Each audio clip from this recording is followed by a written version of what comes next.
नमस्कार और the deep dive में आपका स्वागत है। आज हम एक बहुत ही ज़रूरी विषय की गहराई में उतरने वाले हैं, अधिगम विकार या लर्निंग डिसऑर्डर्स। लेकिन यहाँ एक छोटा सा ट्विस्ट है।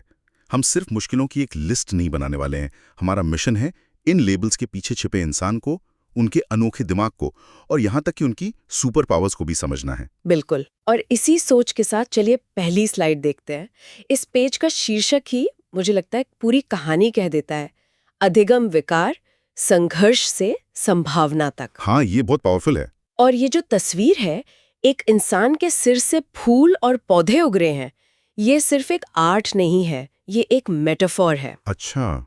ये दिखाता है कि हर दिमाग अपने आप में एक इकोसिस्टम जैसा है, यूनिक है, खूबसूरत है। हमारा मकसद किसी पर ठप्पा लगाना नहीं है, बल्कि ये समझना है कि किसी का सोचने का तरीका हमसे अलग कैसे है, कि इंसान और उनके मस्तिष्क की अनोखी दुनिया को समझना। तो इसी सोच के साथ शुरू करते हैं। चलिए उस सबसे बड़ी गलतफहमी को तोड़ते हैं जो इन विकारों से जुड़ी है। ठीक है, तो अब आते हैं पेज नंबर 2 पर। इस स्लाइड का सबसे पहला और जरूरी काम है एक मिथ को, एक बहुत बड़ी गलतफहमी को दूर करना। और वो ये है कि लर्निंग डिसेबिलिटी का मतलब इंटेलिजेंस की कमी है, जो कि बिल्कुल गलत है। ये बुद्धिमानी की कमी नहीं है, ये दिमाग की भिन्नता है, एक डिफरेंस है। इसे समझने के लिए यहाँ जो 2 बल्ब वाली एनालॉजी दी है वो मुझे बहुत अच्छी लगी। एक तरफ टूटा हुआ बल्ब है जो ये दिखाता है कि समाज अक्सर सोचता है कि बच्चा खराब है या शायद लेजी है। सही बात है। पर असलियत वो जलता हुआ CFL बल्ब है। वो भी रोशनी देता है, शायद अलग तरीके से पर उतनी ही इफेक्टिव तरह से। तो क्या हम ये कह सकते हैं कि दिमाग का हार्डवेयर तो ठीक है, बस ऑपरेटिंग सिस्टम अलग है? हाँ बिल्कुल, आपने एकदम सही पॉइंट पकड़ा है। The hardware is fine, the operating system is just different. दिमाग की प्रोसेसिंग पावर में कोई कमी नहीं होती, बस जानकारी को रिसीव करने, प्रोसेस करने और फिर रिस्पॉन्ड करने का तरीका अलग होता है। जैसे कोई विंडोज यूज करता है, कोई मैक। इसका मतलब ये तो नहीं कि एक कंप्यूटर दूसरे से कमजोर है। बिल्कुल, बस उनका इंटरफेस अलग है। तो अधिगम अक्षमता का मतलब सीखने की प्रक्रिया में एक न्यूरोलॉजिकल चुनौती है, बुद्धिमानी में नहीं। ये बात अब एकदम साफ हो गई। तो अब जब ये फाउंडेशनल बात समझ आ गई है तो चलिए सबसे कॉमन लर्निंग डिसऑर्डर डिस्लेक्सिया को डिकंस्ट्रक्ट करते हैं। बिल्कुल। तो अब हम पेज 3 पर हैं और यहाँ हम डिस्लेक्सिया के आइसबर्ग को समझेंगे, मतलब जो हमें सतह के ऊपर दिखता है। जैसे बच्चे का पढ़ने में संघर्ष करना, बी को डी पढ़ना या शब्दों को छोड़ देना। हाँ, वो तो सिर्फ 10% है, the tip of the iceberg. तो फिर वो 90% हिस्सा क्या है जो पानी के नीचे है? क्या ये आंखों की कोई समस्या है? यही तो सबसे बड़ा मिसकंसेप्शन है। इसका आंखों से कोई लेना देना नहीं है, ये कानों और दिमाग के कनेक्शन की चुनौती है। पानी के नीचे जो असलियत छिपी है वो है ध्वनि आधारित प्रोसेसिंग की चुनौती। इसे फोनोलॉजिकल प्रोसेसिंग डेफिसिट भी कहते हैं। ध्वनि आधारित प्रोसेसिंग मतलब दिमाग के लिए ब, स, त जैसी अलग-अलग ध्वनियों को पकड़कर बसत जैसा शब्द बनाना मुश्किल होता है। अच्छा। इसीलिए दिमाग 100 को वॉज पढ़ लेता है। अक्षर वही है, पर दिमाग ने उनकी ध्वनियों का जो सीक्वेंस है, उनका ऑर्डर, वो बदल दिया। ये तो बहुत फैसिनेटिंग है। लेकिन इसमें एक सुपर पावर की भी बात कही गई है। क्या वो दिमाग की इसी अलग वायरिंग का एक साइड इफेक्ट है? साइड इफेक्ट से भी बेहतर शब्द है, अ डायरेक्ट कॉन्सिक्वेंस। दिमाग के जो हिस्से फोनेमिक प्रोसेसिंग में स्ट्रगल करते हैं, वो अक्सर स्पेशल रीजनिंग और 3D विजुअलाइजेशन में एक्सेल करते हैं। अच्छा। ऐसा लगता है जैसे दिमाग ने एक स्किल के बदले दूसरी स्किल को और मजबूत कर लिया हो। यही वजह है कि कई ब्रिलियंट आर्किटेक्ट्स, इंजीनियर्स और एंटरप्रेन्योर्स डिस्लेक्सिक होते हैं। वाह। वो दिमाग में ही चीज़ों को घुमाकर, खोलकर, हर एंगल से देख सकते हैं जो शायद हम और आप कागज पर भी ना कर पाएं। मतलब ये एक तरह की कीमत है जो दिमाग एक असाधारण काबिलियत के लिए चुकाता है। अच्छा, तो पढ़ने की दुनिया से निकलकर अब लिखने की दुनिया की चुनौतियों को देखते हैं। हाँ बिल्कुल, चलिए अगले पेज पर चलते हैं। अब हम बात कर रहे हैं डिस्ग्राफिया की। ज्यादातर लोग इससे सिर्फ खराब हैंडराइटिंग मानकर छोड़ देते हैं, लेकिन ये उससे कहीं ज्यादा गहरी और जटिल समस्या है। तो अगर ये सिर्फ गलत लिखावट नहीं है तो फिर क्या है? दिमाग के स्तर पर क्या चल रहा होता है? आप ऐसे सोचिए, लिखने की प्रक्रिया क्या है? पहले आपके दिमाग में एक विचार आता है, ठीक है। फिर दिमाग उस विचार को शब्दों में बदलता है, वाक्यों में पिरोता है, फिर हाथ की मांसपेशियों को कमांड देता है कि वो उन अक्षरों को कागज पर उतारें। एक पूरा प्रोसेस है। हाँ, तो डिस्ग्राफिया में इस पूरी चेन ऑफ कमांड में कहीं गड़बड़ी होती है। ये एक मोटर प्लानिंग की भी दिक्कत है, जिसे फाइन मोटर स्किल्स की कमी कहते हैं, और एक एग्जीक्यूटिव फंक्शन की भी, जहां विचारों को ऑर्गेनाइज करना मुश्किल होता है। मतलब दिमाग में तो एक शानदार कहानी है, पर उसे कागज पर उतारने का जो पूरा रास्ता है वो जाम हो गया है। बिल्कुल, लेकिन यहाँ एक चेतावनी भी है कि हर खराब हैंडराइटिंग डिस्ग्राफिया नहीं होती। हाँ, ये अंतर समझना जरूरी है। हो सकता है किसी बच्चे ने बस लिखने की प्रैक्टिस कम की हो। डिस्ग्राफिया एक पर्सिस्टेंट न्यूरोलॉजिकल कंडीशन है। इसे याद रखने का एक अच्छा तरीका है ग्राफ शब्द को पकड़ना, है ना, जैसे ऑटोग्राफ या ग्राफिक्स। बिल्कुल, ग्राफ का मतलब ही लिखना या बनाना होता है। ठीक है, तो हमने पढ़ने और लिखने की बात कर ली। अब आते हैं नंबरों की भाषा पर। चलिए अगले पेज पर। हाँ, और उसे कहते हैं डिसकैल्कुलिया। इसे आम भाषा में मैथ्स डिसलेक्सिया भी कह देते हैं। लेकिन ये सिर्फ हिसाब किताब में गड़बड़ी नहीं है जैसा कि यहाँ लिखा है। नहीं, बिल्कुल नहीं। ये दिमाग की उस बुनियादी क्षमता को प्रभावित करता है जिसे नंबर सेंस कहते हैं। नंबर सेंस, ये क्या होता है? इसका मतलब पहाड़े याद करना तो नहीं है? नहीं, नंबर सेंस उससे कहीं ज्यादा फंडामेंटल है। ये हमारी वो सहज क्षमता है जिससे हम बिना गिने अंदाजा लगा लेते हैं कि एक प्लेट में 5 लड्डू हैं या 50। अच्छा। या ये समझना कि 87 78 से बड़ा है। डिसकैल्कुलिया में दिमाग को क्वांटिटीज और मोर देन या लेस देन जैसे कॉन्सेप्ट समझने में ही दिक्कत होती है। समझ गया। तो इसका असर सिर्फ क्लासरूम में नहीं, रोजमर्रा की जिंदगी में भी दिखता होगा। हाँ, बिल्कुल। जैसे समय देखने में, पैसे गिनने में या किसी रेसिपी में अंदाजा लगाने में भी मुश्किल आती है। मतलब ये सॉफ्टवेयर का इशू है, कैलकुलेशन का नहीं। इसीलिए कैलकुलेटर देने से भी प्रॉब्लम सॉल्व नहीं होगी। एग्जैक्टली, और इसीलिए इतना चैलेंजिंग है। इसे याद रखने का तरीका भी मजेदार है। डिसकैल्कुलिया में कैलकुलेटर की ध्वनि आती है। बिल्कुल। अच्छा, अब नंबरों और शब्दों की दुनिया से बाहर निकलकर एक ऐसी स्थिति को समझते हैं जिसका ताल्लुक हमारी अपनी छवि से है। हाँ, अगले पेज पर हम बात कर रहे हैं डिसमॉर्फिया की। जी।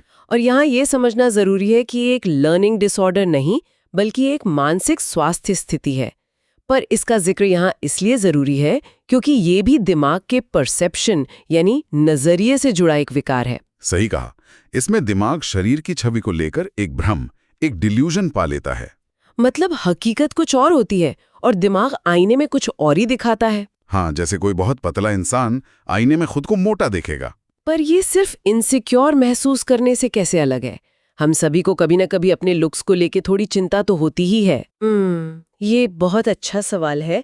ये चिंता से कहीं ज्यादा है। ये एक ऑब्सेशन है। ऑब्सेशन? हाँ। इसका गहरा ताल्लुक ओसीडी यानी ऑब्सेसिव कंपल्सिव डिसऑर्डर से है। हमारे दिमाग में एक एरर डिटेक्शन सर्किट होता है जो हमें गलतियां बताता है। ठीक है। डिस्मॉर्फिया में ये सर्किट ओवरड्राइव पर चला जाता है। वो शरीर में एक छोटी सी कमी को पकड़ लेता है और उसे इतना मैग्नीफाई कर देता है कि इंसान को और कुछ सूझता ही नहीं। वो हकीकत और अपने दिमाग के बनाए भ्रम में फर्क नहीं कर पाता। ये तो बहुत ही तकलीफदेह स्थिति होगी। चलिए अब दिमाग के एक और फंक्शन यानी कम्युनिकेशन से जुड़े विकार पर आते हैं। बिल्कुल। अगले पेज पर है डिस्फेजिया। ये भाषा और संवाद का विकार है। इसे समझने का सबसे अच्छा तरीका है, आप कल्पना कीजिए कि आपके दिमाग में एक बहुत जरूरी बात है। आइडिया बिल्कुल साफ है, पर उसे बयां करने के लिए शब्द ही नहीं मिल रहे। जैसे शब्द जबान पर आकर अटक गए हों, tip of the tongue phenomena जैसा कुछ। उसे थोड़ा ज्यादा गंभीर। इसमें दिमाग सही शब्द को एक्सेस ही नहीं कर पाता या फिर शब्दों को सही ग्रामर में नहीं लगा पाता। मतलब व्यक्ति जानता है कि उसे क्या कहना है पर कह नहीं पाता। ये तो बहुत फ्रस्ट्रेटिंग होगा। बहुत ज्यादा। विचार दिमाग में है पर बाहर आने का रास्ता बंद है। तो दिमाग में विचार बिल्कुल क्लियर है पर एक्सप्रेशन में ब्लॉकेज है। हाँ, और इसे याद रखने के लिए इसके नाम में ही एक क्लू है। डिस्फेजिया में फस की ध्वनि आती है, जिसे हम हिंदी के शब्द फस से जोड़ सकते हैं। अच्छा, जैसे शब्द दिमाग में ही फंस गए हों। बिल्कुल। परफेक्ट। अब विचारों को व्यक्त करने के बाद शारीरिक तालमेल से जुड़े एक विकार को देखते हैं। चलिए अगले पेज पर। हाँ, अब हम आते हैं डिस्प्रेक्सिया पर। इसे अक्सर अदृश्य विकार या हिडन डिसऑर्डर भी कहते हैं। अदृश्य क्यों? क्योंकि ये बाहर से देखने पर समझ नहीं आता, पर ये दिमाग और शरीर के तालमेल को बुरी तरह प्रभावित करता है। और शायद इसी वजह से ऐसे बच्चों पर क्लमजी या अनाड़ी का लेबल लग जाता है ना, कि ये गेंद नहीं पकड़ सकता या इसके हाथ से चीजें गिरती रहती हैं। हाँ, और ये बहुत अनफेयर है क्योंकि ये उनकी लापरवाही नहीं बल्कि मोटर प्लानिंग की कठिनाई है। मोटर प्लानिंग मतलब? इसका मतलब है किसी भी काम को करने से पहले दिमाग में उसके स्टेप्स का सीक्वेंस बनाना। जैसे जूते के फीते बांधने के लिए दिमाग को करीब 10-12 स्टेप्स का सीक्वेंस बनाना और एग्जीक्यूट करना पड़ता है। अच्छा। डिस्प्रेक्सिया में दिमाग यही सीक्वेंस नहीं बना पाता। दिमाग को पता है कि करना क्या है, पर कैसे करना है का ब्लूप्रिंट बनाने में दिक्कत होती है। तो ये मांसपेशियों की कमजोरी नहीं है, बल्कि दिमाग के डायरेक्टर की समस्या है। एग्जैक्टली। और ये सिर्फ शारीरिक कामों तक सीमित नहीं है, इसका असर विचारों और कामों को ऑर्गेनाइज करने पर भी पड़ सकता है। इसे याद रखने के लिए प्रैक्सिया को प्रैक्टिस से जोड़ सकते हैं ना? हाँ, बहुत अच्छा तरीका है। जिन कामों के लिए फिजिकल प्रैक्टिस और कोऑर्डिनेशन चाहिए, उन्हीं में ज्यादा दिक्कत आती है। बहुत बढ़िया। अब हम एक ऐसी स्थिति की ओर बढ़ते हैं जो हमारे मूड और मनोदशा से जुड़ी है। बिल्कुल। अगले पेज पर है डिस्थीमिया। इसे आप डिप्रेशन का एक हल्का लेकिन बहुत लंबा चलने वाला रूप समझ सकते हैं। तो ये मेजर डिप्रेशन से अलग कैसे है? ये एक मेजर डिप्रेसिव एपिसोड की तरह तीव्र नहीं होता, पर ये महीनों या सालों तक बना रहता है। तो इसका असर कैसा होता है? क्या इंसान हर वक्त उदास रहता है? उदासी से ज्यादा ये एक खालीपन है। इसे जीवन से आनंद चुराने वाला रोग भी कहते हैं। जिन चीजों में पहले खुशी मिलती थी वो अब बेमतलब लगती हैं। एक लगातार लो एनर्जी की स्थिति बनी रहती है। ऐसा लगता है जैसे जिंदगी ब्लैक एंड व्हाइट चल रही हो। ये तो खतरनाक है, क्योंकि अगर ये लंबे समय तक रहे तो लोग इसे अपनी पर्सनैलिटी का हिस्सा ही मान लेंगे। बिल्कुल, और फिर वो मदद ही नहीं लेंगे। यही इसका सबसे बड़ा खतरा है। इसे याद रखने के लिए थाइमिया को थीम से जोड़ा जा सकता है। जैसे जीवन की थीम ही उदासी बन गई है। हाँ, ये एक अच्छा तरीका है। ठीक है, हमने डिस से शुरू होने वाले कई विकारों को समझा। अब अगले पेज पर एक बहुत ही जरूरी टेक्निकल डिस्टिंक्शन बताया गया है, जो डिस और ए के बीच का फर्क है। ये क्या है? देखिए, ये क्लिनिकल पॉइंट ऑफ व्यू से बहुत जरूरी है। डिस और ए सिर्फ प्रीफिक्स नहीं है, ये पूरी कहानी बदल देते हैं। अच्छा। जैसा कि स्लाइड में टेबल दिखा रहा है, डिस जैसे डिस्लेक्सिया में इसका मतलब है कठिनाई या डिफिकल्टी। ये एक बाधा है, एक हर्डल है। मतलब वो क्षमता मौजूद है पर उसे एक्सेस करने में दिक्कत हो रही है। और इसे ट्रेनिंग और थेरेपी से सुधारा जा सकता है। हाँ। और ए का मतलब? जैसे एफेजिया में? ए का मतलब है पूर्ण अनुपस्थिति या टोटल एब्सेंस। ये एक दीवार है, एक कंप्लीट वॉल। दीवार? हाँ, ये अक्सर किसी दिमागी चोट या स्ट्रोक के कारण होता है, जहां दिमाग का वो हिस्सा डैमेज हो गया है। इसमें सुधार की गुंजाइश बहुत कम होती है।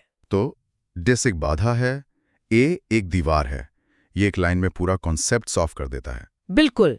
इस फर्क को जानने के बाद अब इन विकारों के पैदा होने के कारण को भी समझना जरूरी है। हाँ, अगले पेज पर हम इन विकारों को उनके ओरिजिन के आधार पर 2 हिस्सों में बांटेंगे। विकासात्मक, डेवलपमेंटल, बनाम आघात, ट्रॉमा बेस्ड। ठीक है। डेवलपमेंटल डिसऑर्डर्स वो हैं जो बच्चे के दिमाग के विकास के साथ ही सामने आते हैं।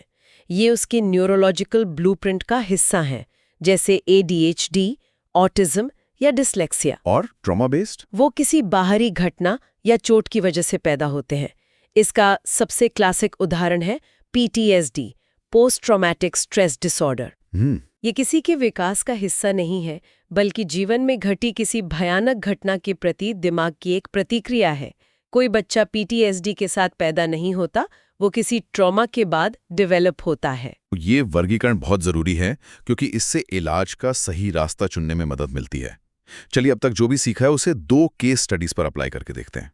परफेक्ट। अब प्रैक्टिकल एप्लीकेशन की बारी है।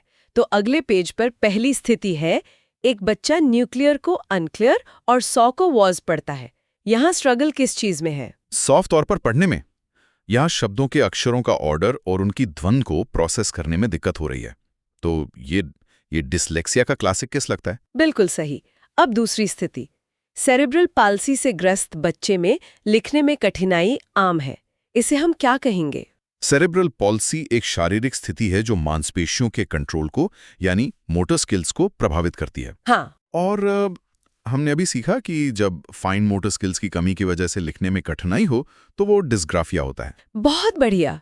इन दोनों उदाहरणों से एक बात तो साफ है कि लेबल लगाने से पहले संदर्भ को समझना कितना जरूरी है। Context is everything. एब्सोल्युटली। और इन सब चुनौतियों के बाद अब सबसे बड़ा सवाल आता है, क्या कोई उम्मीद है? क्या ये सब पत्थर की लकीर है? और अगला पेज इसी उम्मीद के बारे में है। ये शायद इस पूरी चर्चा का सबसे होपफुल हिस्सा है। चर अवस्था का सिद्धांत, यानी the concept of variable state. इसका मतलब है कि लर्निंग डिसेबिलिटी कोई परमानेंट लाइफ सेंटेंस नहीं है। बिल्कुल नहीं। और इस उम्मीद का वैज्ञानिक आधार है न्यूरोप्लास्टिसिटी। न्यूरोप्लास्टिसिटी ये दिमाग की एक जादुई क्षमता है। न्यूरोप्लास्टिसिटी इसे ऐसे समझिए, आपके दिमाग के रास्ते जंगल के रास्तों की तरह हैं। आप जिस रास्ते पर ज्यादा चलते हैं वो चौड़ा और साफ होता जाता है। ठीक है। अगर कोई रास्ता बंद है या ठीक से काम नहीं कर रहा, तो न्यूरोप्लास्टिसिटी का मतलब है कि दिमाग मेहनत और सही ट्रेनिंग से एक नया रास्ता बना सकता है। वो खुद को रीवायर कर सकता है। वाह! तो थेरेपी और सही इंटरवेंशंस सिर्फ बच्चे को कोप करना नहीं सिखाते, बल्कि वो सच में उसके दिमाग के स्ट्रक्चर को बदल सकते हैं। Exactly. They literally forge new more efficient neural pathways. और यही विज्ञान है जो हमें उम्मीद देता है कि सुधार और विकास की गुंजाइश हमेशा रहती है। तो इस पूरी गहरी और होपफुल चर्चा का सार क्या है? चलिए आखिरी पेज पर चलते हैं। हम यहाँ से क्या लेकर जाएं? हम आखिरी और सबसे जरूरी संदेश पर पहुंच गए हैं। हमारा लक्ष्य समायोजन, एडजस्टमेंट नहीं, बल्कि सशक्तिकरण, एम्पावरमेंट होना चाहिए। यहाँ एक सवाल है, हम इन अलग सोचने वालों को अपने बनाए सिस्टम में फिट करने की कोशिश ही क्यों करें? इसके बजाय हमें अपने सिस्टम को, अपनी शिक्षा प्रणाली को बदलना चाहिए। हाँ, ताकि वो इन अनोखे दिमागों की छिपी हुई ताकतों को पहचान सकें और उनका जश्न मना सकें। बिल्कुल। हमें उन्हें सिर्फ बैसाखी नहीं देनी, हमें उन्हें वो माहौल देना है जहां वो दौड़ सकें। और यही इस पूरी चर्चा का निचोड़ है। लेबल को मत देखो, संभावना को देखो। बिल्कुल। हर दिमाग में कोई ना कोई असाधारण क्षमता है। हमारा काम उस पर लेबल लगाना नहीं, बल्कि उस संभावना को खोजना है। बहुत खूबसूरती से आपने इसे समेटा है। और जाते जाते एक विचार हमारे सुनने वालों के लिए छोड़ जाते हैं। आज हमने न्यूरोडाइवर्सिटी की बात की। अब ये सोचिए कि हमारी शिक्षा प्रणाली, जो अक्सर एक ही तरह की एकेडमिक सफलता को सब कुछ मान लेती है, कहीं अनजाने में इन असाधारण क्षमताओं को दबा तो नहीं रही?